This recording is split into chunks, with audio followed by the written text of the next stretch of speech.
সামগ্রিক রাজনৈতিক যে পরিস্থিতি আছে সেই পরিস্থিতি নিয়ে আলোচনা হয়েছে এবং আপনার উপদেষ্টার ভাষণের উপরেও আলোচনা হয়েছে। এই হচ্ছিল গতকালকের আমাদের স্ট্যান্ডিং কমিটির মিটিংয়ের আপনাদেরকে আমি জানালাম। আরেকটা বিষয় যেটা আপনার খুব জরুরি আপনার জানানো, সেটা হচ্ছে যে আমরা লক্ষ্য করছি যে বিভিন্ন জায়গায় আপনার কিছু কিছু দুর্বৃত্ত তারা বিভিন্ন রকম অপকর্ম করে সেটা বিএনপির উপরে আপনার চাপানোর চেষ্টা করছে। আমরা খুব স্পষ্ট ভাষায় বলে দিতে চাই, যেটা আগেও বলেছি আবারও বলছি, যে কোনো রকম দুর্বৃত্তায়নের সঙ্গে বিএনপি বা বিএনপি অঙ্গ সংগঠন নেতাকর্মীরা জড়িত নয়। এটা আমি খুব জোর দিয়ে বলছি, এটা কাইন্ডলি এটা আপনারা বলবেন। আমি আজকে খুব এটা আমার কাছে খুব অবাক রেখেছে যে নাম করা পত্রিকাগুলো তারাও আপনার এইভাবে নিউজ করছেন বিএনপিকে জড়িয়ে, যেটা আমি মনে করি সমীচীন নয়। একজন দুজন ব্যক্তি বা কোনো ব্যক্তিরা যদি তারা এ ধরনের কোনো অপকর্ম করে, বিএনপির ব্যানার দিয়ে তো করে না, ব্যক্তিগতভাবে করে যদি করে থাকে, এবং সাথে সাথে এগুলোর বিরুদ্ধে ব্যবস্থা নেওয়া হচ্ছে।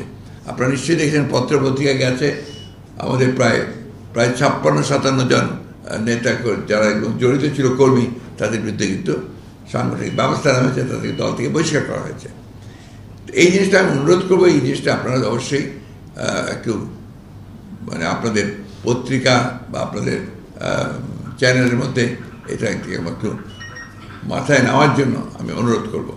আরেকটা জিনিস আমি অনুরোধ করবো ল এনফোর্সিং এজেন্সিদের কাছে, এটা এবং আমার দলের শুধু না সব মানুষেরই কাছে, এই যে ঢালাও মামলা দেওয়া হচ্ছে এবং আপনার যে কোনো মানুষের বিরুদ্ধে শত্রুতা থাকলেও মামলা দেওয়া হচ্ছে, এই মামলাগুলো নেওয়ার আগে আপনার আইন শৃঙ্খলা রক্ষাকারী বাহিনী যেন একটু যাচাই করে নেয় যে কোনটা সম্ভব না।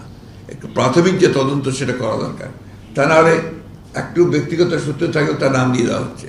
দেখা যাচ্ছে সেই কথায় আপনার খাগড়াছড়িতে কোনো ঘটনা ঘটেছে, সেটার মামলা দিয়ে দিচ্ছে আপনার গোটা দেশের নেতাদেরকে কেন্দ্র করে। এটা একটা বিরূপ ঘটনা ঘটছে।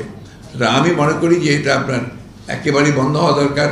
আমি আমাদের দলের সকল নেতাকর্মীদের কাছে আহ্বান জানাবো যে তারা এমন কোনো মামলা দেবেন না যে মামলাতে কোনো সারবস্তু থাকবে না, এবং সব মামলায় কেন্দ্রীয় নেতৃবৃন্দকে আপনার জড়িত করে মামলা দেওয়া এটাই বোধহয় সমীচীন নয়। যেখানে তার সম্পৃক্ততা থাকবে শুধু সেটাই দেওয়া দরকার। এরপরে আপনার কিছু কিছু জায়গায় এমন অভিযোগ এসছে জেলা প্রশাসকের বিরুদ্ধে মামলা দিয়ে দিচ্ছে এবং সে মামলা নিচ্ছে, এটা ঠিক না। একটা প্রশাসন আছে, একটা আপনার এখন ইন্টারিম গভর্নমেন্ট আছে, একটা ক্রান্তিকাল পার হচ্ছি আমরা। এই সময় যতটা সম্ভব এই সরকারের সঙ্গে সহযোগিতা করে, প্রশাসনের সঙ্গে সহযোগিতা করে একটা স্টেবিলিটি নিয়ে আসা, স্থিতিশীল অবস্থা নিয়ে আসা। এখন এই স্থিতিশীল অবস্থাকে কখনোই ব্যাহত করা উচিত নয়। এটা আমরা আহ্বান জানাবো যে আমাদের দল, এদের কর্মী, নেতাকর্মী, অন্যান্য দলের নেতাকর্মী, একই সঙ্গে জনগণ যেন আপনার এই বিষয়গুলো অবশ্যই বিরত থাকেন এবং যেটা সত্য সেটাই শুধুমাত্র তারা মামলা করে নিয়ে আসেন। নাহলে এখন যেভাবে মামলা হচ্ছে সেটা আমি মনে করি যে সেটা এই যে বিপ্লব হয়ে গেছে, এই বিপ্লবকে আপনার সংহত করবে না। এবং আমরা যে উদ্দেশ্য আমাদের যে একটা আপনার এই ইন্টারিম গভর্নমেন্ট সংস্কারগুলো করে তারা একটা নির্বাচনের দিকে যাবে, সেই উদ্দেশ্যটা অনেক সময় ব্যাহত হওয়ার সম্ভাবনা আছে। আরেকটা কথা যেটা আমি বারবার বলছি, আবারও বলছি, যে এই বিপ্লবকে ব্যর্থ করার জন্য কিন্তু একটা গভীর ষড়যন্ত্র রয়েছে, চক্রান্ত আছে। আপনারা লক্ষ্য করে দেখবেন যে বিদেশ থেকে, বিশেষ করে পার্শ্ববর্তী বিশেষ ভারত থেকে এমন কতগুলো প্রচারণা চালানো হচ্ছে যে প্রচারণাগুলোর দিকে যেন বাংলাদেশের যে বিপ্লব সেটাকে তারা নস্যাৎ করতে চায়। কতগুলো পলিটিক্যাল ইস্যুকে তারা কমিউনাল ইস্যু বানাতে চায়, যেটা একেবারেই গ্রহণযোগ্য না। আপনার প্রথম দিকে যে ক্যাম্পেইন চালানো হয়েছে যেখানে মাইনরিটিদের উপর অত্যাচার নির্যাতন চলছে, এর বোধহয় 1-2% সঠিক না, এবং যে ঘটনাগুলো ঘটেছে সেগুলো কিন্তু আপনার কমিউনাল এবং অ্যাট দি সেম টাইম এর সঙ্গে পলিটিক্স, কমিউনাল না, এগুলো পলিটিক্যাল। সেই জিনিসটা আমাদের কিন্তু দেশের স্বার্থে, জনগণের স্বার্থে এটাকে আপনার প্রচার করা উচিত।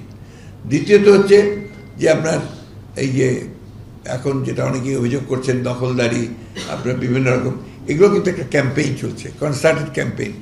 এবং আমি বলতে বাধ্য হচ্ছি অত্যন্ত আবার সে আগের মতো 1-11-র মতো বিএনপিকে লক্ষ্য করেই সেই কাজগুলো করা হচ্ছে।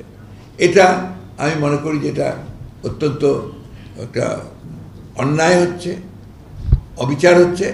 কারণ বিএনপি গত 15 বছর ধরে এই দেশের গণতন্ত্রকে পুনরুদ্ধারের জন্য সবচেয়ে বেশি ত্যাগ স্বীকার করছে। বিএনপির চেয়ারপারসন 6 বছর জেলে ছিল এবং সম্পূর্ণ মিথ্যা একটা ফেক মামলায়। ভারপ্রাপ্ত চেয়ারম্যান বিদেশে নির্বাসিত অবস্থায় আছে। আমার এখানে আমাদের শীর্ষ নেতারা একজনও বাকি নেই যারা জেলে 2-3 বার 4 বার 5 বার 10 বার 11 বার যায়নি। এবং তার পরবর্তী স্তরের নেতারা 124, 140, 150, এমনকি 326টা পর্যন্ত মামলা রয়েছে। সাজা হয়েছে প্রায় 2500 নেতাকর্মীর বিরুদ্ধে। গুম হয়ে গেছে আমাদের 700-800 নেতাকর্মী। হত্যা হয়েছে, নিহত হয়েছে, শহীদ হয়েছে প্রায় আপনার মোর দেন 2500। গ্রেফতার হয়েছে হাজার হাজার। একটা সময় আসে আর গ্রেফতার হয়ে যায় 36,000, 28,000 মতো একই সঙ্গে। এই বিষয়গুলো অবদানকে খাটো করার একটা পরিকল্পিত একটা আপনার ক্যাম্পেইন আছে। আমরা এই যে দীর্ঘকাল সংগ্রাম করেছি, লড়াই করেছি, 15 বছর ধরে করছি, উদ্দেশ্য তো আমাদের একটা ছিল কি, সেটা রেস্টোরেশন অফ ডেমোক্রেসি, গণতন্ত্রের পুনরুদ্ধার। এবং সেটা কিভাবে, যেহেতু এখানে মানুষ ভোট দিয়ে প্রতিনিধি নির্বাচিত করতে পারে না, তার যে অধিকার তাকে সে প্রয়োগ করতে পারে না, সেই কারণে কিন্তু আমরা ভোটের অধিকার প্রয়োগের লড়াইটা লড়েছি। এটা অবশ্যই এই কথাটা মনে রাখতে হবে যে একটা গণতন্ত্রে তার নির্বাচিত প্রতিনিধির পার্লামেন্ট ছাড়া কিন্তু কোনো সমস্যার সমাধান হয় না। আমি ইতিমধ্যে বিভিন্নভাবে বিভিন্ন শ্রেণীর লোকজনদের সঙ্গে কথাবার্তা বলছিলাম।